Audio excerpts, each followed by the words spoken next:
Party going on in my backyard. Some friends from the trailer park. Fancy invitation, just an open game, and we're going all the way after dark. We got a pig and some chicken and a cow on the grill. So come on in and stay for a while. Had a poo kicking, rib licking, beer drinking, pig sticking, barbecue country style. There ain't no bankers, ain't no lawyers, ain't no financiers.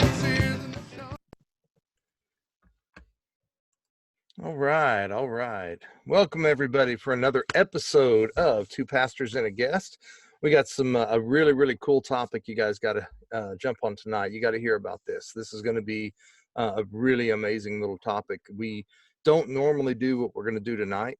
Normally we have on guests and we talk about different topics that are a little bit controversial, that kind of thing. But tonight we're going to talk about something different. We're going to talk about missing, exploited, and sex trafficking of children, and how there's a couple organizations that we work with that are dealing with that. And we have a couple amazing guests with us tonight. So we have, we'll start here on my left, is Steve Ball, and he works with USISB, and we'll explain what that means in just a little bit. Supervisory Special Agent Steve Ball. Welcome, Steve. Thank you. Good to be here.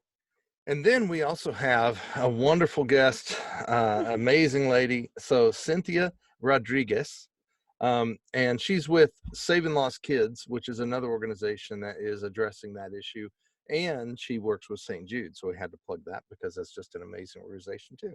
Hello, Cynthia. Hello, nice to meet y'all, even though I can't see y'all. Oh, did you hit the little button on the top the little thing that says gallery view, and you could probably see us better? Yeah, I see y'all now. Oh, good. So it's going to be an amazing topic. We're going to talk all that there is to know about missing, exploited, sex trafficking, or not all of it, but we're going to get into it. If you have any questions or comments you'd like to do as you're watching live, make sure you like the page right over here, wherever it is, right over here.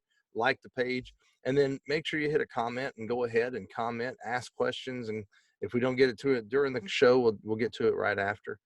And again, my name is Brian Callies. I didn't introduce myself. So I'm Brian Callies with Callies Ministries.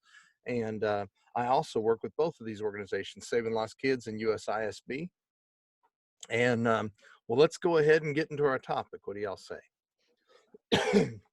So let me tell you just an introduction to USISB and Saving Lost Kids. So the issue that both of those organizations have been addressing is to address missing, exploited, and sex trafficking of children. And we find that those three have a lot to do with each other, that you can't most of the time talk about one without talking about the others. So way we kind of found it in our work is that kids go missing or get exploited, and trafficking usually doesn't stand on its own. Usually a couple of bad decisions, because believe it or not, it's a lot of times based on the child making decisions. A lot of times those decisions lead to the child end up being trafficked. And so where you can rewind the clock and teach the kids sometimes some safer steps to do, some safer practices. That's a good answer, a good thing. And then that will help to lead them to a safer place so that hopefully they will not be trafficked, and we can intervene before all that kind of stuff happens. And we'll explain a little bit more about how that works. So Steve, let's talk with Cynthia first. So we always talk about the prevention, education, and awareness side. And that organization we talk about is Saving Lost Kids. So it addresses it from the front end, trying to prevent the kids from ever going missing, exploited, or sex trafficked to begin with.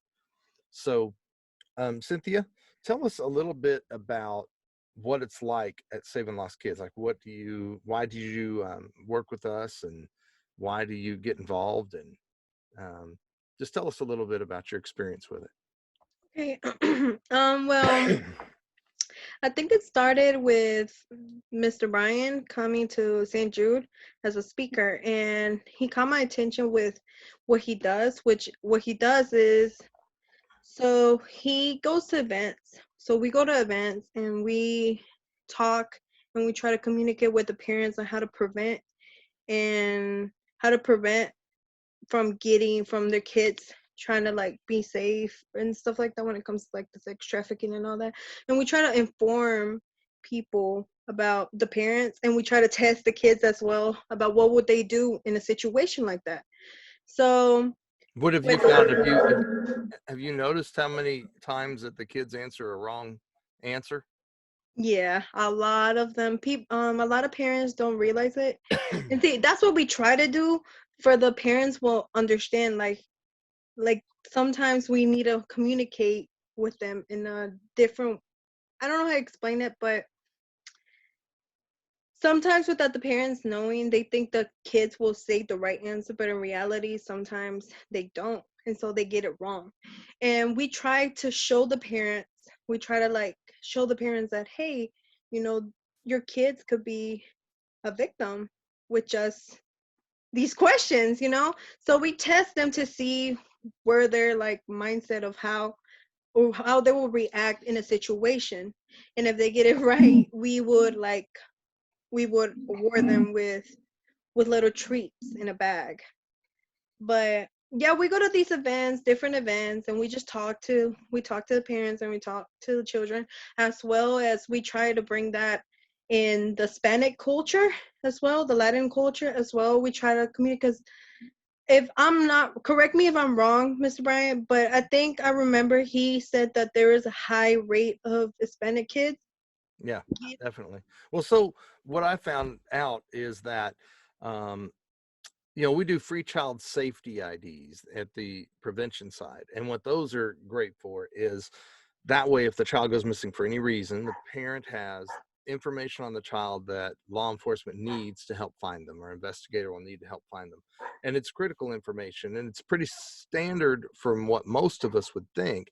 It's just we find a lot of families don't have this. So everything from an updated real portrait of what the child looks like on that day, to all the things, the fingerprints, we do DNA, we do all this kind of amazing stuff to have in this kit.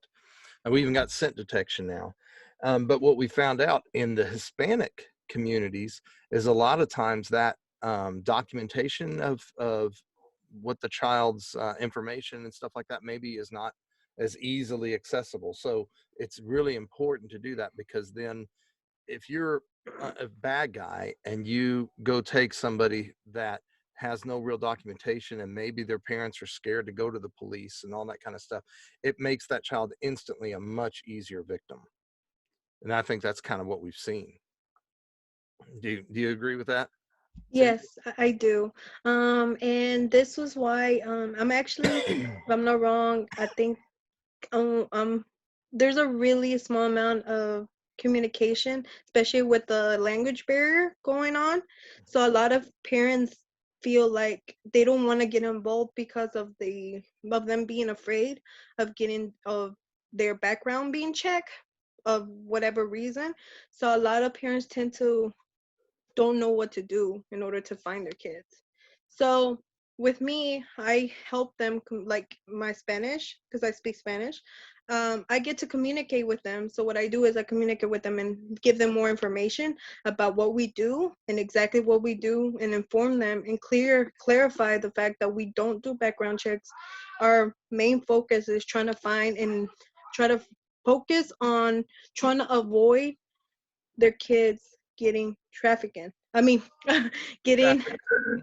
that. Yeah, I So understand. I agree. Well, and I thank you so much. You are such an amazing person to have on the team, and you interact so well with the children as well as the parents, especially when it gets to that language barrier you mentioned, that you can overcome that language barrier. And it also helps, honestly, to have you, because that language barrier sometimes is not just language, but sometimes they're almost nervous. The parents are almost nervous to, is this a police thing that we're doing? mhm. Or is this something that could get me in trouble because maybe they don't have documentation or something like that? So we don't really care about that on Saving Lost Kids. We just want to make sure every parent in the U.S. primarily, and hopefully we'll keep continuing to grow. Every parent has an ID, child safety IDs is what we call them, on their children, so that if anything, God forbid, happens to them, we can help find them right away. So Yeah. Same with the USISB. Immigration documentation doesn't even come into the picture. It's not a priority. It's not even a question. now It let me give does you not come into the picture. let me give the audience a quick heads up. So USISB stands for, Steve? Oh, United States and Investigative Services Bureau. my mind is gone now. Yeah, I'm sorry, I hit them. Investigative Services Bureau, United States Investigative Services Bureau. I was thinking of something else actually, but and it's the Human Trafficking Special Crimes Unit. What this doesn't do is it doesn't address nationality. It does not address immigration's documentation, anything like that. Undocumented, documented, doesn't matter. It's not a question that even comes up in the investigation. So what USISB does, so for the audience that hasn't connected the dots, so United States Investigative Services Bureau, long word, it just means that it's an organization, a 501c3, whose job it is to look for, to address missing, exploited sex trafficking from a different point of view. So where Cynthia and Saving Lost Kids tries to prevent it from happening, then Steve with USISB comes in after. Unfortunately, sometimes it still happens, and so Steve's organization then will come in after that and then talk about how to search for missing children, sex trafficking investigate, rescue, recovery, and at the end of that we get back in with Saving Lost Kids, and then we try to locate a safe environment, because we really don't want to relocate them in the same situation that they came out of. Well, that's a good point. So what we had found, and you started into that, Steve, what we found is a lot of times once you rescue a child from a situation, that if you don't change their environment, you don't change the people that they're around, you don't change their situation, if you put them back in that situation after you've rescued them, they end up going miss again, right? Is that the rate of recidivism, if they are in the same situation, is about 85 to 90%. Wow. I mean, as well as I do, because we've had that happen where the single parent, didn't want to change anything, and these children do not see themselves as victims. That's the main thing you have to remember. They don't see themselves as victims. They actually see themselves as in a better situation than what they left. Because they're pimps. That's a phrase from the 70s that is now back again. Except for, basically enslaving them and beating them and pumping them up with drugs. They give them little gifts. They make them think that they're worth something. These are children that came out of a situation thinking they had no worth a lot of times. Because it's not that they get kidnapped. Most of them are just lured out. So the recidivism is because they don't see themselves as victims. They had it better with the pimp, they think, in their mind than they did at home. So they get them out, they lure them out, they pretty much brainwash them. That's kind of like a cult. And I do agree. Sorry. Go ahead. I do agree with that, because a lot of kids, like under the age, majority is like under the age of 15. Majority of the times, their minds are not yet, how do I explain? Like, they can get manipulated so easily. Absolutely. So easily that it's just, they think what they're doing is right. So it's really hard to take that mentality out of them because of how they were raised and how they were, just by that environment that they were in. So I can relate in some way. So that's why I know exactly where these kids come from, being manipulated so easily. So Well, thank you for saying that, and I agree with you totally, because we on the Saving Lost Kids side, we see that so much. Well, that's why we have all these interventions that we do, is what we call them, interventions. So as a child comes through to get their IDs done, we do a one-on-one assessment with that child, and we'll ask them several questions, like Cynthia was saying. And the point is we're trying to find out when the child is going to give us the wrong answer. And that wrong answer, it's not something that's challenging and difficult. Usually these questions are very simple and we're still getting wrong answers, especially with the younger they are. They're going to give us the Yeah. wrong answer because, like you said, they're so easily manipulated that it's a game to the traffickers and things like that. And it's so simple for them sometimes, because if the child doesn't know the right answer, they don't realize they're being manipulated and they don't even see the dangers, right? They do not. It's No, I mean they think they're in a better situation because a lot of times you find that these children have large amounts of cash, prepaid credit cards, multiple cell phones or other electronic devices. They think they've got it made. These are things that, you know, maybe back home they said, no, you can't have that. We can't afford it. No, you don't need this. And then they get into this situation where they pretty much get what they want as long as they're giving what uh, the trafficker needs. I agree. I'm gonna let me hop and give our viewers some statistics real quick, because some Okay. people are hung up on statistics. So, a question that I get a lot is, now I work with both these organizations, Saving Lost Kids and USISB. It's a team effort. So even though they're separate 501c3s and that kind of thing, we always try to work together to again, prevention on the Saving Lost Kids side, and the recovery and search and rescue on the USISB side. But let me give you a couple statistics. So the question we get all the time: how many missing kids are there in the U.S.? There's no way to know that answer. We partner with NECMEC, National Center for Missing Exploited Children, and that is so crystal clear. What they'll say is there's just no way that we know that answer. But we do have some databases we can look at, and one is called NCIC. It's an FBI database, and that means that every child that goes missing has to be entered. It's a national law. It has to be put into the NCIC. And in that database in 2018, there were roughly 500,000 entries for missing children. That was reported in 2019. According to the Office of Juvenile Justice and Delinquency Prevention, somewhere between 1.5 to 3 million youth run away each year. 1.5 to 3 million run away each year. And let's go on a couple more here. Let me see. According to NECMEC, which what we said, National Center Missing Exploited Children, last year, about 91% of the children that they analyzed and studied to kind of follow up with, about 91% of the missing kids were endangered runaways. Less than 1% were what they call non-family abductions. So let me explain what that is.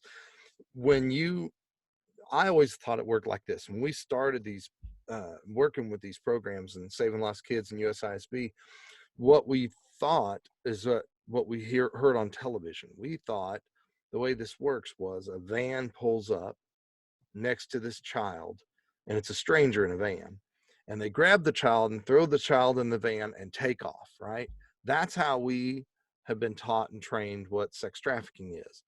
Um, it is absolutely not like that if you follow the numbers. When you follow the numbers, NetMec will even say here, less than 1% were non-family abductions. That's what that is, a non-family abduction. That means a stranger came and pulled up. That rarely happens. What happens 91% of the time when children go missing is they run away from home. So if we're going to talk about missing children, you have to talk about what the numbers show you as the things to concentrate on. And 91% of missing kids ran away from home is absurdly the most dramatic statistic I'd ever seen. Opened my eyes. I had no idea it was that bad. Do you guys have anything to say on that? Well, I was just waiting for you to get to the percentage of those runaways that get into sex trafficking. Well, okay, I'll actually tell you that since you said that. So, the first steps for a child sometimes to get into sex trafficking, one of the steps is running away. So, NECMEC will say that around from those that they studied, about 1 in 5, 1 in 6 were likely victims of sex trafficking of those. But we've discovered, as you analyze the research, that is only going to include the parents who cared enough to report that the child was missing and got involved. Unfortunately, we know that about twice of the missing kids are never reported. They're throwaway, or no one ever followed up. And those are very, very, very much more likely to be caught into sex trafficking. So that number completely changes. And we think that it's somewhere between 1 in 3, maybe 1 in 4 of those children, at least a quarter of those children, at least, probably more like half is what I'd probably guess, of children that are not just a one-time runaway, but they ran away and they're usually following somebody, are going to be trafficked. So 1 in 1/4 ish is a good number. We don't know exactly, but did you have another statistic on that, Steve? No, I don't. But I will say, I will remind people that child sex trafficking is the biggest, largest growing crime in the United States and the world, for that matter. Absolutely. It's the number 1 fastest growing crime in America, and it is poised to, if it hasn't already, it might have already done this, but I haven't seen a statistic to prove it. There's 2 biggest crimes in America are guns and drugs, right? So sex trafficking is now bumped up amongst them, and it is poised to either replace one of those 2 real soon, or if it might have already bumped up to do that. The last numbers were $150 billion a year, and this is through mid 2019. $150 billion a year generated by child sex trafficking. And I'll tell the audience something. So little warning. So we're going to be a little bit honest. That's what we do in this show. So if this bothers you, I'm just going to tell you a few of the realities here. So when you sell guns and drugs, so let's say that I was a bad guy and I knew Steve had a gun, and if I was going to sell that, I'm going to go steal his gun. So I've got one gun and I'm going to sell it to Cynthia, right? That's how that would work. The gun's now out of my hand. I don't have it anymore. Same thing with drugs. I have to have Steve give me the drugs if he was a drug dealer, and then Cynthia would buy the drugs, and now I don't have any drugs anymore. So the way it works with sex trafficking is horribly skewed, that if I was to sex traffic Cynthia, let's work it the other way. So I'm going to sex traffic Cynthia. I could sell her to Steve, but I still have Cynthia. I'm going to sell her to somebody else tomorrow. And the next hour after that, I can sell her again. Next hour after that, I can sell her again. And I can just keep doing that game until she's no longer profitable to you. Then you sell her to somebody for real. Yeah. And so unfortunately, that's why we see it's a profit money game. And a lot of the gangs have kind of realized that and have gotten into it. And so it's all of a sudden we're seeing it from, sometimes it's gang members, sometimes it's an old guy that you wouldn't even think he's going to be running children and trying to make money from a sexual exploitation of a child. I mean, it's freaky. It is freaky because, go ahead, Cynthia. Oh, I was gonna say it could be your neighbor and you just don't even know it. If you could really see some of the cases that have been out, some cases that are lost, but the ones that have gone out, it could even be the neighbor or the last person you thought the nice person or whatever that you thought they wouldn't do it. It'll be the least person you expect. Right, and a lot of times it is. Now the other thing is, I told people, I said, children are sex trafficked out of their home, and I have them go, how are they sex trafficked out of their home? I said, I can tell you that you have heard about it and didn't realize it. And they're like, okay, how? I said, have you ever seen a news report where a mother was arrested for letting her drug dealer have sex with her child for payment for her drugs. And they're like, yeah, I've seen something like that. That is still child sex trafficking. Trafficking does not have to be geographical. It doesn't mean that child has to move from one state to the next or across any border. Child sex trafficking has nothing to do with geographical location. And that's what most people don't understand. I totally agree with you. The especially when I've heard the sick thing where mothers are trafficking their children. That's just horrible. Or another family member might be. So just totally absurd. It is. And with the advent of what we're doing now, I mean, we're using the internet. With the advent of new internet, I mean, they find different ways to traffic. There are over 150,000 new online ads per day for quote unquote escorts, and about 75% of those escorts are underage children. And that's 150,000 new online ads per day in the United States.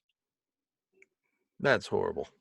And 75% of the survivors being those people that were in child sex trafficking, those people that were trafficked, those children that were trafficked, but were recovered, are reporting that they were trafficked with online ads.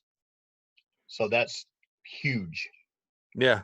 Solicit with online ads. I know they shut down Backpage, right? So that was a big thing at the time. But there's there's a lot of other places that they solicit, and they've gotten to take full advantage of the internet and all the little social media things, I guess. So well, and a lot of people don't know about, a lot of people they've heard the term dark web.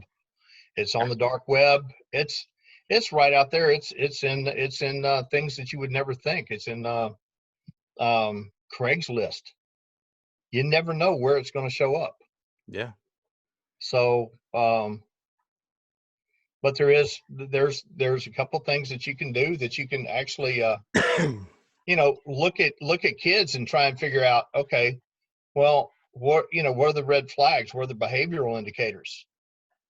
Changes in behavior, increased virtual behavior, which means they're on the computer a lot, or they're associating with a new group of friends. They avoid answering questions or let others speak for them. They're frightened, resistant, belligerent to parents and law enforcement. They lie about their age. Like a girl will say she's 18 when she's only 14. That happens a lot. They look into others before answering questions. And like I said, they have cash, they have new shoes, they have a watch, they have a new iPhone. It's just yeah, we're going to get into that more too, Steve. We're going to get more into that too right after the commercial break. We want to talk to you about some of the ways to spot and that kind of stuff, and okay. how we can look. Cynthia, on right now with Saving Lost Kids, so you were saying that there's a lot of events that we normally go to, and right now with the COVID thing, we kind of haven't been able to do that. But can you tell us a little bit more about when you go to these events? Can just give us a little bit more information about the events. Do you know? Yeah. So when we go to these events, we have our little booth. Usually it's with different booths as well, but the events that we have our own booths. We have different information for all ages. So we have these spots where for kids under, what was the age range? I'm sorry, Mr. Ryan. What was the age range? We'll do everything from little babies as far as doing their IDs. Of course, you can't talk with them. To 2 or 3 years old is usually when you can really start to ask them questions and they get it. And then we'll go all the way up to 18 or 20. Because what we found out, there's a lot of 20-year-olds that don't have the safety that you would think a 20-year-old should have. Yeah, And if I'm not wrong, I think also it's for women. It's really high for women as well, right? It is. So we got there's more on missing kids, it's 50-50 ish. Okay. But on the sex trafficking, yes, it is more women than boys, even though boys it definitely happens to. But Cynthia, Mhm. let me ask you, do you remember any of the questions that we asked the kids when we're doing all that? Yes. So for teenagers, it would be about the kidnapping. So one of the questions we would ask is, what is I think it was 90%. It's been a minute since Yeah, it's been a while, so you oh haven't been able wow. to do it at all in 2020 with us Yeah, yet. it's been a minute. I've been so with work and stuff. It's been So hard. I know we talked to them about a stranger and what's a stranger. Did you know most of the kids don't have a clue? We'll ask a simple question like, okay, what's a stranger? And their answers are just so it's funny how they don't know these answers, right? So, okay, what's a stranger? And they'll answer with like a bad person. Hmm. Well, no, no. I mean, you just okay. What would you do if you see a stranger? I'd scream and yell and run. I'm like, well, you just passed 100 of them walking into this event that we're at. You don't. They don't have a clue most of the time. They hear buzzwords, but they don't get it in their head. Is what we found. So what Cynthia will do, and a lot of the team will do. So we're doing free child safety IDs, but as they go through, we're going to try to talk to them about figure out where their safety issue is and where they're not knowing the right answer. And so we start off on the easy stuff, usually like simple rules like, okay, so let's pretend I'm a stranger. And if I was a stranger, if I asked you to help me find my puppy dog because he was lost, would you come and help me find him?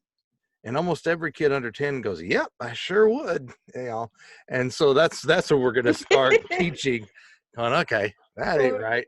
So we're going to start teaching at that age. And then you get to harder questions as they get older.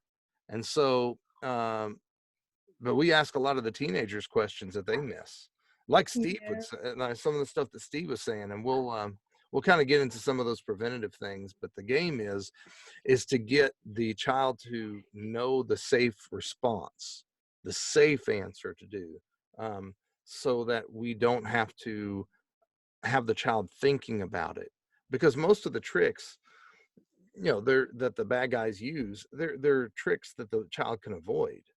The child has to take a step in that. Even when we do some of the kids like younger age, they do know like to ask their parents, but the bad guy, could be the one saying, "Hey, your mom or your dad told me to tell you you could help me. Can you come and help me?" And that's usually how they fall for it, and they end up coming and help, and that's another way to be a victim. So in the second half, we're going to talk to you guys about some of the prevention techniques and some of the things you should teach your children. We're also going to talk with Steve about um, what to spot for, how to see, how to find children when they go missing or being trafficked, and how to spot sex trafficking, and maybe what to do when you see that. So we'll catch you right after our commercial break. And our commercial break is going to be kind of something special tonight, because this is kind of what we're doing is trying to shine some light on some amazing organizations like Saving Lost Kids and USISB that are really they got their hands on the wheel. They are trying to um, boldly address this issue of missing, exploited, and sex trafficking, and we want to get you guys connected to that. So I am going to do the commercial a little bit different tonight, and we are going to go right there. Let's see if I can make this work. There you go. Perfect. So what I've taken you to is and showing you here is the website itself. So savinglostkids.org. So anybody who's out in the audience that wants to find out some more information about, we just got a ton of information on here on prevention, education, how to um, get involved if you'd like to get involved, where to go to get some IDs done, all that kind of great stuff. Um, if you just check out savinglostkids.org, You see it up there on the top, savinglostkids.org, or you can call us 800-308-0607. And just a ton of information. This is really, really helpful, especially if you have young ones and it doesn't really matter their age group, honestly, because missing kids lead to sex traffic kids. So we want to make sure that we help them to get some education and know the safer steps at the front end rather than waiting something bad to happen. So come and check it out. Right now, our calendar is obviously right now it's pretty bare as far as we're still not understanding exactly what we're going to do with the COVID thing, when they're going to release things. And since we do a lot of public events, we wanted to make sure that we have roughly 150 events a year we'll do around Shelby County area, and now growing out from that. And just find us at any of the events. And when we have those events, you just come on out. It doesn't cost you anything. We're going to do their safety evaluation. We'll do free child safety ID, all kinds of wonderful education. We have so many flyers on our tables about whatever is a topic or an issue that you and your child are addressing, that it will help you so much. And there's also a ton of information here. You can also check out NCMEC, National Center for Missing and Exploited Children, for more information if you need some more handouts. But one of the things I don't push enough, and I would love to get you guys connected to this, is to donate. So donation is really, really simple. There's a donate button right there on the top. There's all kinds of ways how you can help. There's different ways to donate and to volunteer. And you can come here and make a donation. Donations are how nonprofits and organizations live.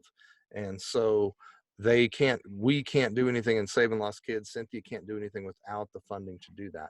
But we've at Saving Lost Kids has now become one of the largest in the nation on prevention and education and doing something to stop it from happening in the front end. But we desperately need your help with that.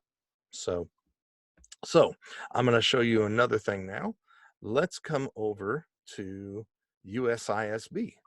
So this is with Steve Ball, is representing tonight. And this is another organization. Again, our job is to address missing, exploited, and sex trafficking, search and recovery. We have several means of doing that. And again, it has a donate section as well. And what we try to focus on there, what Steve and them are trying to focus on, are missing, exploited, sex trafficking after they go missing, and how to do that sex trafficking rescue, search and rescue for missing kids. And again, donations are a huge component to that. We live off of the donations themselves. We don't get any giant, huge government grants or anything to do this work. So we desperately need you to get involved. Please check us out. To be a volunteer, you need to talk to one of these organizations. To donate, check out one of these organizations, savinglostkids.org or USISB.org, and see how you can get involved to actually making that difference. So sorry about that. Just before the commercial break, we were talking and mentioning about some of the ways that we can prevent and some of the things that we can do. So let's start on, Steve, would you tell us, let's start on your side. So what are ways that maybe we can telltale signs? Do you know some of the telltale signs that we can tell that a child is, say, being trafficked or in risk of that kind of thing? In risk of, yeah, in risk of. The risk factors, first off, children who are chronically missing or frequently run away. Any child that experienced any childhood sexual abuse, especially if the abuse was unreported or unaddressed, and any child that's experienced some prior sexual assault or rape, substance abuse issues, and unfortunately, about 40% are children who identify as LGBTQ and have been either kicked out of the home or stigmatized by their family and run away from home. Wow. those are things that a lot of people don't understand. This is not poor people. This is not rich people. This is not homeless people. This is everybody. It does affect certain demographics more, but like the Latino community, it does affect them a little bit more, because of a lot of the people are undocumented. So they're scared to report it, and the traffickers know that they will traffic group homes for kids. These are kids that were already, had problems. They will target, undocumented people. But the things when the child has a change of behavior, when they're being a little bit more belligerent, they towards authority figures especially. They have new groups of friends. They don't answer questions a lot, and if sometimes they let others speak for them. Yeah, okay, go ahead. I agree, and I got a list here from USISB's site that was saying some of the indicators of sex trafficking, and I'd love to read a couple of those if you don't mind, Steve, real quick. Don't mind at all. So one is not free to leave or come and go at will. So in other words, they're not under their own, I guess, that for some reason they're not allowed to. They don't feel that freedom that they can come and go as they want to. Right. Under 18, but they're dressed inappropriately, like very inappropriately dressed. Either could be, I guess, scampy dressed, or it might be that they're overly dressed, like they're wearing an evening gown at McDonald's, which would be kind of interesting. Not allowed to speak for themselves, which is kind of going what you were saying, Steve. And person's disconnected from family and friends or organizations or houses of faith, that kind of thing. What else you got? They stop attending school. They're having problems there. Sudden change in friends' behavior. I think you said that one, Steve.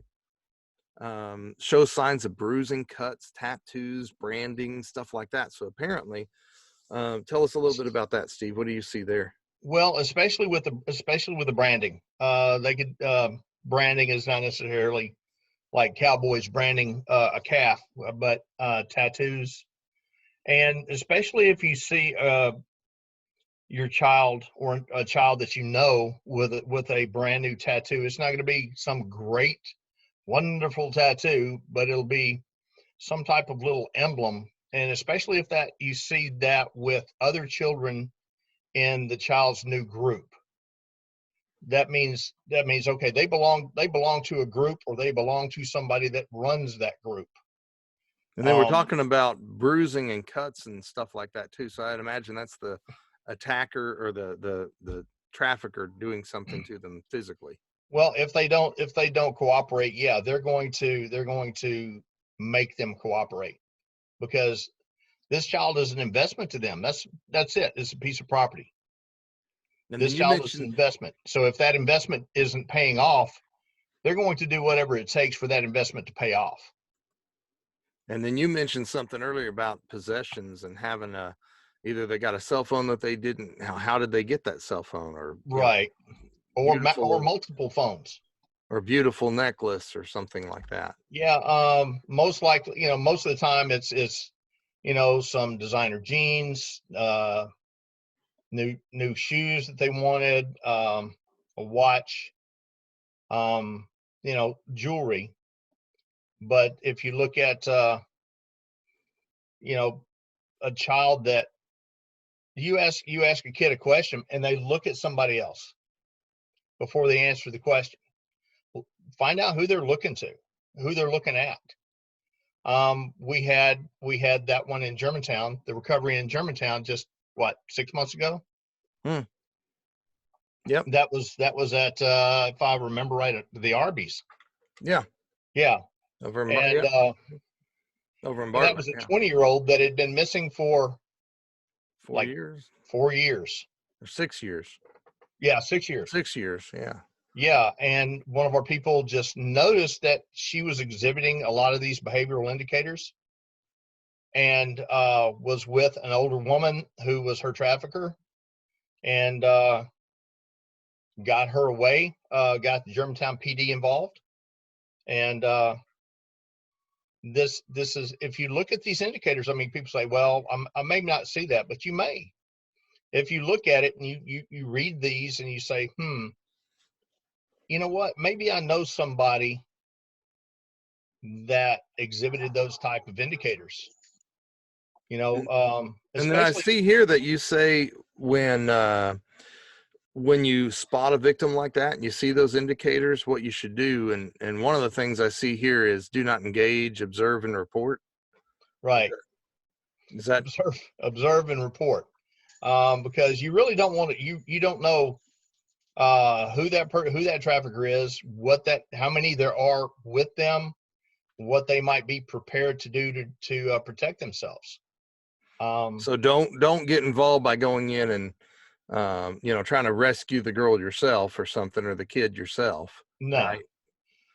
Call local law enforcement. You can call the National Human Trafficking Hotline. You can text the National Human Trafficking Hotline. Of course, now local law enforcement would be your first bet right there, because they are in the area. They have people on patrol in that area. Yeah. So, and one of my duties with the USISB is as the local law enforcement liaison. So I've seen this happen, where, like in the Germantown incident, Germantown PD did a great job. They responded great. It's just one of those things. Memphis police did a pretty good job too, I think, on that one. I think Bartlett police, the rescue that you guys did, the Bartlett police was involved. Yes. And Memphis police was involved, and so Mhm. they both did an amazing job on that. So give chops Yeah, to them.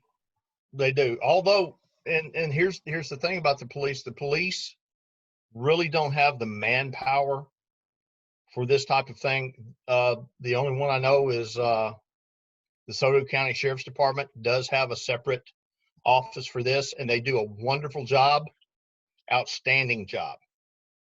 But most law enforcement departments, they don't have the manpower to staff for this, and missing persons, that doesn't go very far. So, I mean, we've even you and I, had discussions with the Shelby County Sheriff, as far as the missing persons, that just doesn't really cut it, because that's basically 72 hours of investigation, and then after that they only have to touch on it once every 30 days. And so that's kind of what your organization's trying to do right now, is actually go out and search for those missing kids, right? we're trying to fill the gap. That's what we're I trying like to that. do. We're doing the investigation. We're doing the we're doing the questioning. We're doing electronic surveillance search for, basically a lot of the times, because these kids, they are online. They tend to get on Facebook. They tend to get on Twitter. So they can inadvertently, give clues to where they're at and what their situation is. So sometimes they do it on purpose. Yeah. Just give little clues. Go ahead. Okay, can I give an example what to do?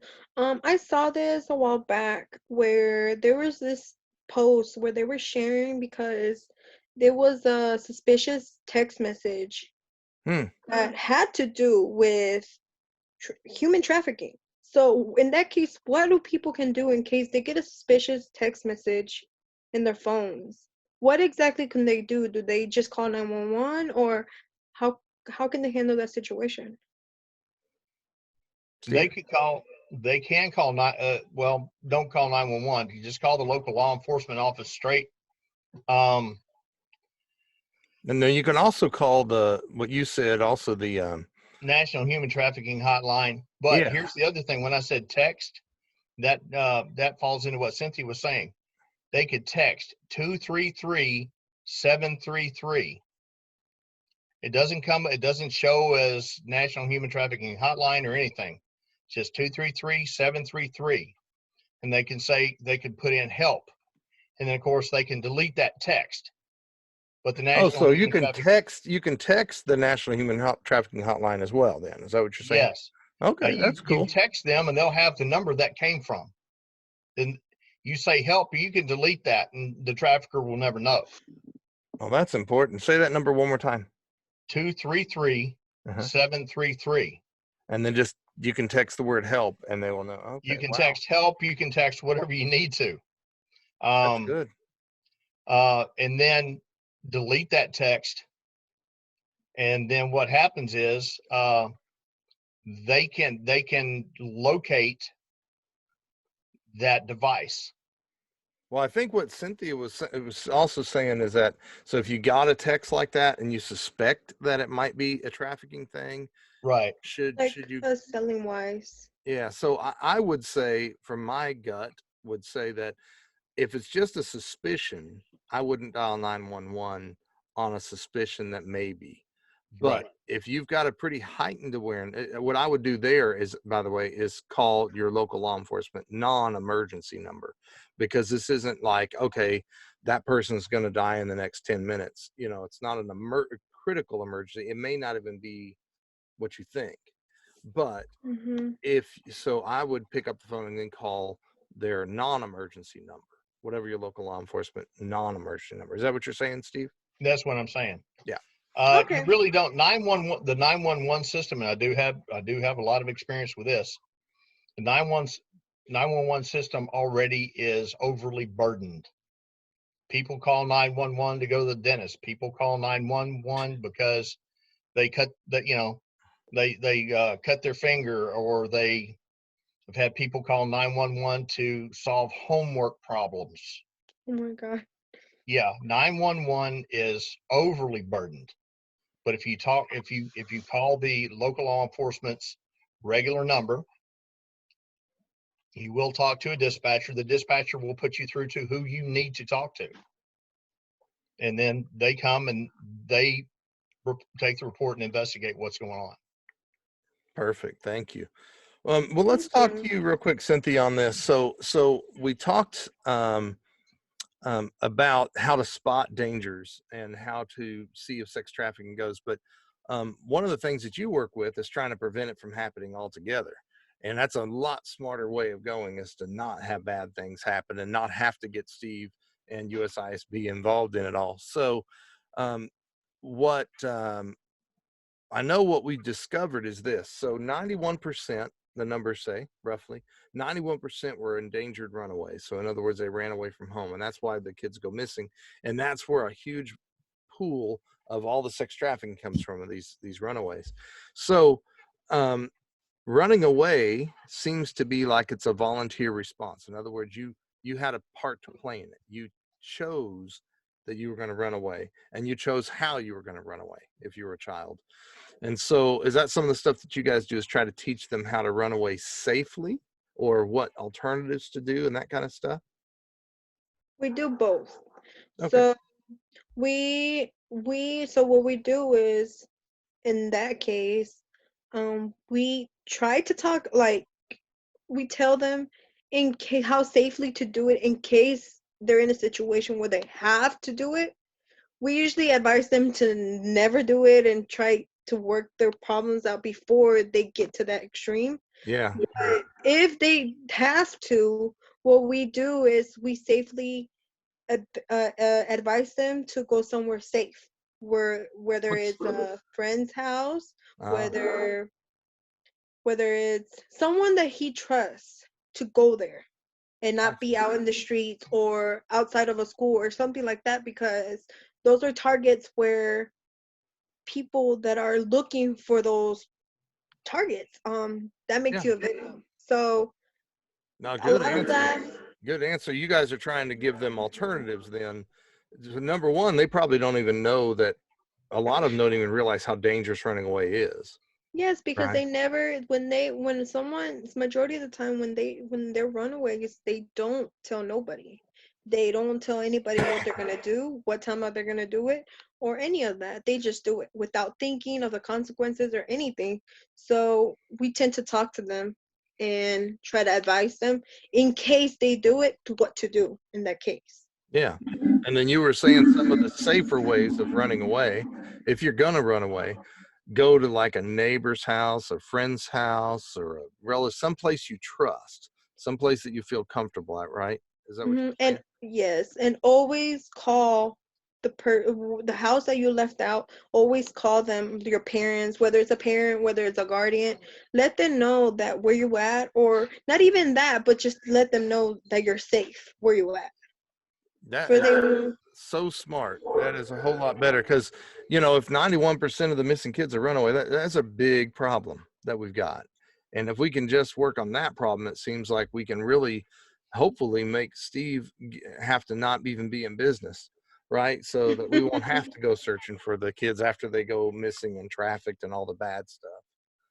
So, um, we want to also share real quickly. Thank you for that, Cynthia. We want to share no real problem. quickly Thank um, that we have some safety rules that we try to teach at Saving Lost Kids, especially for the little kids, and some of those it translates to the bigger kids too. So the first one we do is called check first. So very simple rule, but you would not believe how easy it is. And I'm going to tell the audience about this because this is what I worked on with Cynthia at some of our events. So a lot of times we get, say, law enforcement officers or something, and they'll, you know, we're playing a game with the child, trying to get them in a situation in their mind so to see what they'll do. And so what some of these officers will do is they'll come up and say, well, you're never going to trick my child into this. I'm like, oh, okay. Because what Cynthia and I have discovered is that the child is so easily manipulated, like you were saying before, right? And Yes, sir. it's funny. So we'll come up to this child with the dad right there, and we'll pretend that we're a stranger to him, and then we'll say, hey, I got some candy in the car. Your dad said if you come and help me get it, you can have some. And you know, with dad now, like he's over in the corner or something like that, and the child will just follow us, and they just walk right into the parking lot if they wanted to, if we wanted them to. I mean, it was so easy to manipulate that child. It was crazy. So what Cynthia and I have discovered is that by putting some rules out, like check first, that then it's not easy to manipulate, because if they have a rule to follow, then you can't manipulate around the rule, right? So the rule on check first was, before they're allowed to go with a stranger or help a stranger, talk to a stranger for whatever reason, they just have to check with their trusted adult first to see if it's okay, no matter what. So what should have happened when that officer said, yeah, go ahead and try to test my son, when I tried to talk the kid into coming with me into the parking lot, he should have checked with dad first. Isn't that how that should have worked? Yes, sir. No matter what I said to him, he should have checked with dad first to see if it was okay. Isn't that right? Yes, sir. So if we can teach those little safety rules, and I see a lot of those on the Saving Lost Kids website. So if we can teach those safety rules, it's so important. And there's one that I know that I'm reading here is it's called Take a Friend. Shoot, that's important even for adults, to not be alone in a, like, say, a parking lot or something like that. Or if they're going to go walking around the block at night, don't go alone. Always take a friend. Can I give an example? Yeah, please. Um, there was a case that I saw. There was an Hispanic lady with she went to it actually happened here in Burlington. So what happened was she went into Burlington with her two kids or three, one of those, Hmm. with her husband and her brother. But her husband and her brother and one of her kids, she actually left. They left to look at the guy stuff, and they left the mom with the child, Hmm. and I think another child, and they were both females. All of them were females. So she was an Hispanic lady, and so while she was looking at clothes, she overheard someone behind her because they thought she couldn't speak English. Mm. So they were actually planning to distract the lady Wow. and take the kids. Really? So yes, they were planning on distracting the lady and take her kids. Ooh, And on the way out where she was looking for her kids, they literally had a van prepare outside to take her too. wow. So when she heard that, she called her husband, and she in Spanish she let them know, hey, like something's wrong, and let warn them, hey, I need you. As soon as they saw her husband and her brother them coming their way, they left. They literally left. Wow. But they had a whole plan, literally saying how they were gonna do it and what they were expecting to do. Whew. Well, Yeah. what a fortunate outcome. We could have been a bad situation. Steve, what do you got to say on that one? Well, actually, you that happens a lot. If you can look, there are YouTube posts where parents have, how I want to say, film videoed people that were approaching their children in Mhm. stores, and they follow them and ask them, "What are you doing? What are you trying to do?" Get them and getting them on video, and run those people off. Unfortunately, it's not just a couple of videos; it's a lot of videos out there that show that. So Cynthia hit it right on the head. It happens in crowded places. And matter of fact, most kids that if they disappear from a public place, it is a crowded place because that's easier for the perpetrator to do that. Because a lot of kids, they won't scream, they won't, fight. Then some people will, but it's, even in a crowd, they can get away. Now, I will say this from a self-defense guy. I used to be a martial arts teacher and all. So, NetMec will back me up on this. National Center of Missing Exploited Children. Almost all the children that got away last year, almost all the children got away because they fought. They Right. fought back. Most children don't realize that they're allowed to fight back, and so we found that is the same thing with young ladies as well. So, in other words, like Cynthia, if somebody was going to traffic you, your job is to fight back. Don't you dare let them get you in the car or in a van or Mhm. whatever, because that would be so dangerous. And from a martial arts point of view, I will say this: um, girls trying to fight back, it's so much easier if you guys have two of you. So when there's two women there, if I was the bad guy, it's almost impossible for me to take both of you, and I'm going to be spotted, and I'm going to get people telling me what their license plate is, all that stuff.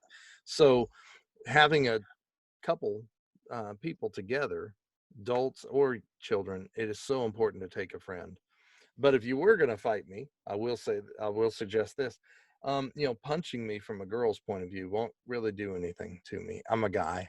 And if I'm all hyped up on adrenaline, you punching me isn't going to do stuff. But there's some things that you can learn, self-defense moves that you can learn that'll make it so effective. And I can't tell them right here, but obviously you can check with some of your local places to learn a little bit of self-defense from local karate places and things like that. And they, even the Y's, I think, teach some self-defense courses for women. So I'd highly recommend that, especially for young ladies.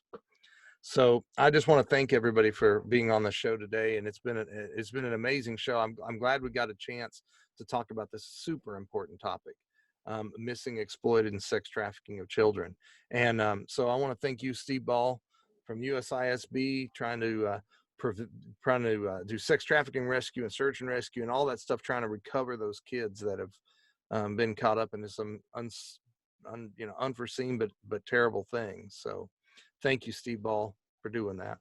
And Cynthia Rodriguez, awesome, wonderful lady. So Saving Lost Kids, and soon, hopefully really soon, we'll start having events again that the public's allowed to go to. And we'll be doing free child safety IDs again soon. Yes, I'm so excited until this is over with. I really do miss out going to these events, not only because of the prevention on that, but they're super fun. You get to meet so many different people. You get to communicate with a lot of people. It's just a place where you can just socialize. Everybody's so focused on their phones all the time, they forget about what's out there sometimes. So Absolutely. it's amazing. It's really, and I do miss it a lot. So we need volunteers for the Saving Lost Kids side. I know that. And donations. Saving Lost Kids obviously needs donations, especially now, right? As we're trying to prepare for that, I guess. Yes. And USISB as well, because there's so much to be done in that world. And I think you need some donations your way to kind of move forward. Is that right? Yes, Definitely. Also, let me add a couple of things about Saving Lost Kids side. Saving Lost Kids is the largest distributor of free gun locks within about 500 miles anywhere you go. So it's safety for kids, not just because of runaways or sex trafficking, but it's safety, period. Yeah, that's a So good point. these are things that can really matter. And also the volunteerism for Saving Lost Kids. That's just like a donation. It is deductible. Yep. You can deduct that off your taxes. So I mean, I hate to bribe people to volunteer, but we do what we have to do.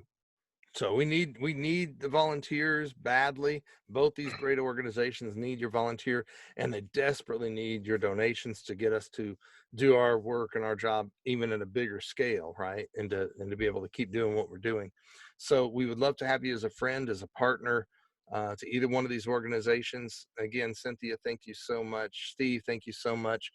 And it is Friday, so we are not going to have another episode of Two Pastors and a Guest. Will not be on tomorrow, but it will be on Monday. And so we'll check you guys on Monday. So remember, we're Facebook Live, 7 o'clock Monday night. And like the page. Make sure you share it with your friends.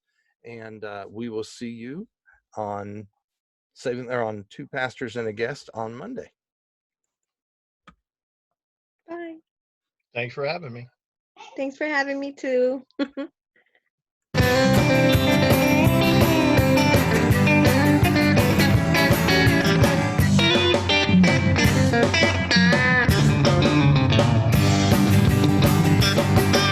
my cupboard bill driving my tractor in a